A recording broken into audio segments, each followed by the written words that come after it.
Meu nome é Marcelo Rodrigues Caetano. Agora eu vou falar sobre hidráulica e o seu uso tanto no nosso cotidiano quanto na engenharia.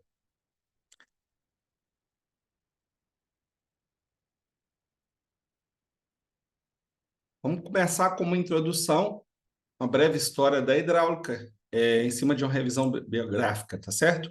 Imagine você um mundo em que você não tivesse a comodidade de ter uma torneira, né, que você vai abrir, vai ter água à sua disposição, qualquer hora do dia, que você não tivesse máquinas pesadas capazes de realizar trabalhos para facilitar a vida do homem, ou mesmo que os veículos, né, modernos eles não tivessem sistemas de freio capazes, né, de parar esse veículo, tá certo?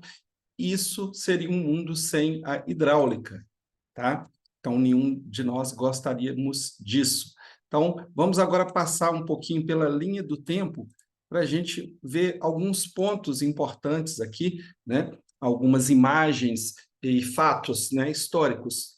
Os sumérios, lá por volta de 5 a 4 mil antes de Cristo, eles já começaram a desenvolver obras hidráulicas, né, criando canais de irrigação, galerias, recalques, cisternas, reservatórios, poços, túneis e até aquedutos, tá certo?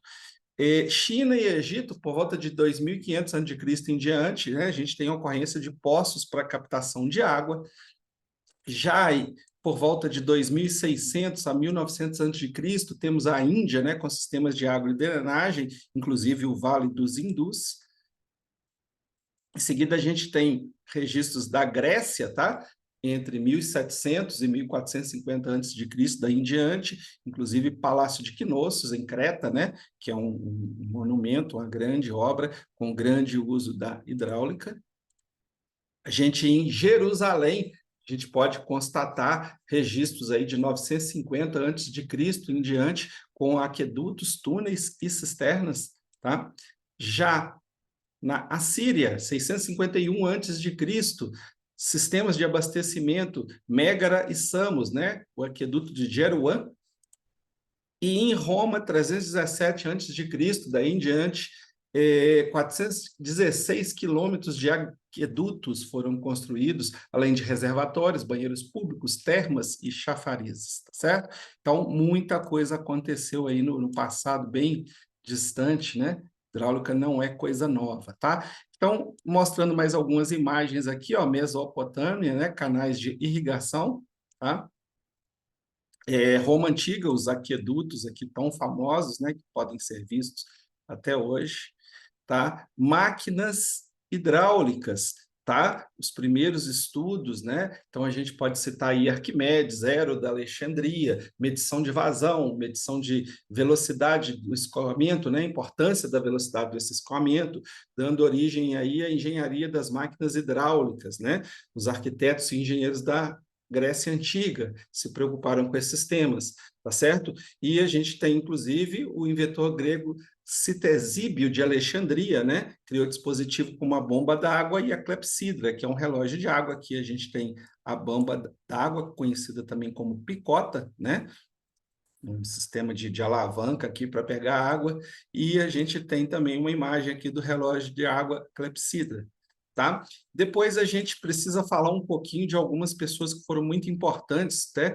Como Arquimedes, né, inventou as ciências da mecânica e da hidrostática, descobriu as leis de alavancas e polias, inventou o conceito do centro de gravidade e inspirou pessoas importantes como Galilei, Isaac Newton e Leonardo da Vinci, por exemplo, tá? E tem o famoso princípio de Arquimedes, né, sobre o empuxo, aquele episódio, né, que conta a lenda que ele saiu gritando pelado pela rua, né, quando ele descobriu uma solução para um problema que o rei tinha passado para ele, um desafio, tá? Então aqui também a gente tem o parafuso de Arquimedes, foi outra invenção dele, né, e o princípio do empuxo, que ele diz que o peso da massa de água deslocada, né, por uma bolinha aqui no experimento, né, se esse peso é de 10 newtons, o empuxo vai ser igual a 10 newtons também, ou seja, a água vai ser deslocada, né, na mesma massa daquele material que foi colocado dentro da água, né? Então foi muito importante aí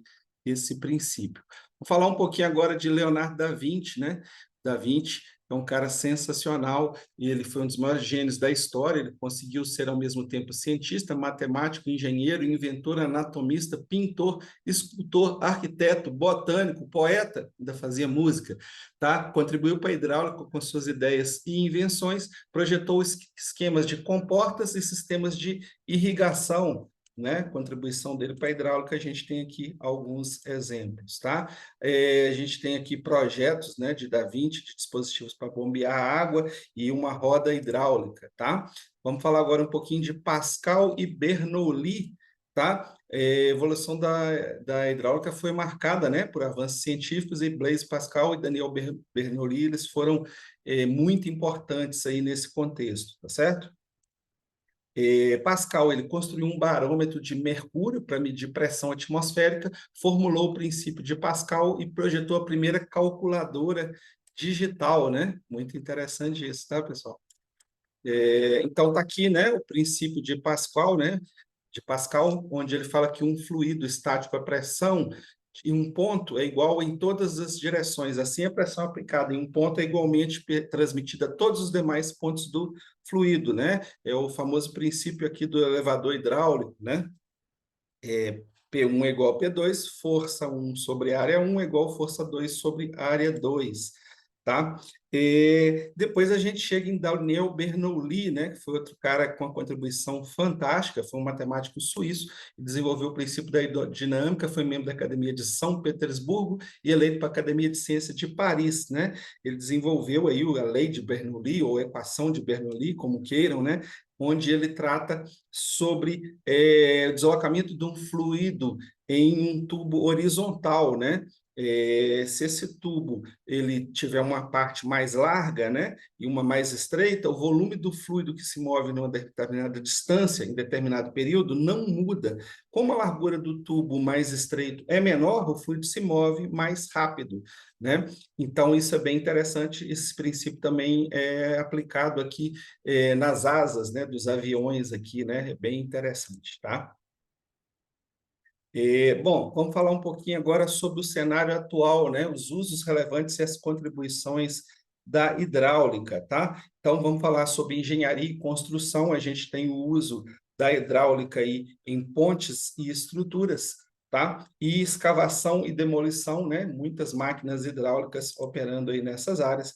A gente tem aí também indústria automotiva, né? Vamos ressaltar sistemas de freios hidráulicos aqui, tá? E na agricultura, máquinas agrícolas, tratores, equipamentos com sistemas hidráulicos, né, para suas operações, tá? Vamos falar um pouquinho agora da aviação, controle de superfícies, né? A hidráulica é usada para controlar superfícies, como os flaps e os ailerons, proporcionando estabilidade e manobrabilidade, tá? Indústria de petróleo e gás, equipamentos de perfuração que operam a alta pressão e trabalham com precisão, e na geração de energia elétrica, né? As famosas turbinas hidráulicas, né?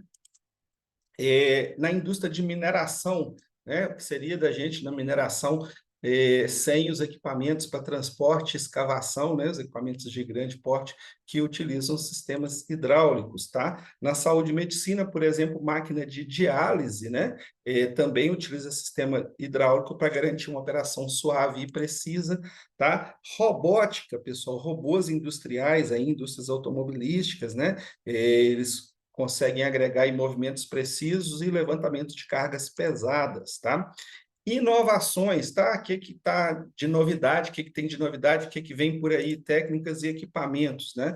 Então, os equipamentos hidráulicos, eles têm sido utilizados, né? E a tecnologia tem se desenvolvido no sentido de melhorar a eficiência, segurança e sustentabilidade, tá? Então, a gente tem aí, por exemplo, sistemas eletrônicos para máquinas pesadas, né? Controle de escavadeira, por exemplo, que traz precisão, eficiência energética e contribui para a manutenção preditiva, tá? A gente tem também na área aqui de freios, né?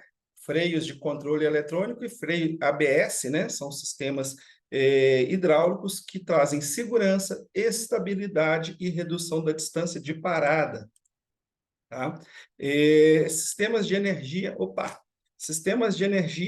hidráulica inteligente em indústrias, né? Sistemas de malha fechada, trazendo também eficiência energética, precisão de controle, sustentabilidade, né? Com redução do consumo de energia, tá? A gente tem a parte de tecnologia de cilindros hidráulicos inteligentes, né? Cilindros com feedback integrado, trazendo feedback em tempo real, manutenção preditiva e eficiência, né? Com o ajuste automático da força e a velocidade do cilindro, melhorando a eficiência operacional. Bom, por que esse tema foi escolhido, pessoal? É muito importante, né, a questão da hidráulica, ela é fundamental na engenharia, ela contribui muito com a eficiência e sustentabilidade em processos, inovação tecnológica, solução para desafios globais e impacto na nossa vida cotidiana, tá? Considerações finais, o estudo da hidráulica, né? A hidráulica é uma ciência histórica, como a gente pode ver aí desde os primórdios, né, das civilizações utilizando a hidráulica, é uma ciência fascinante, uma ciência impactante na atualidade e para o futuro também. Tem um papel fundamental na engenharia e na busca por soluções mais eficientes e sustentáveis, e contribui para enfrentar desafios do mundo atual e do mundo futuro. Então, ok? Grande abraço.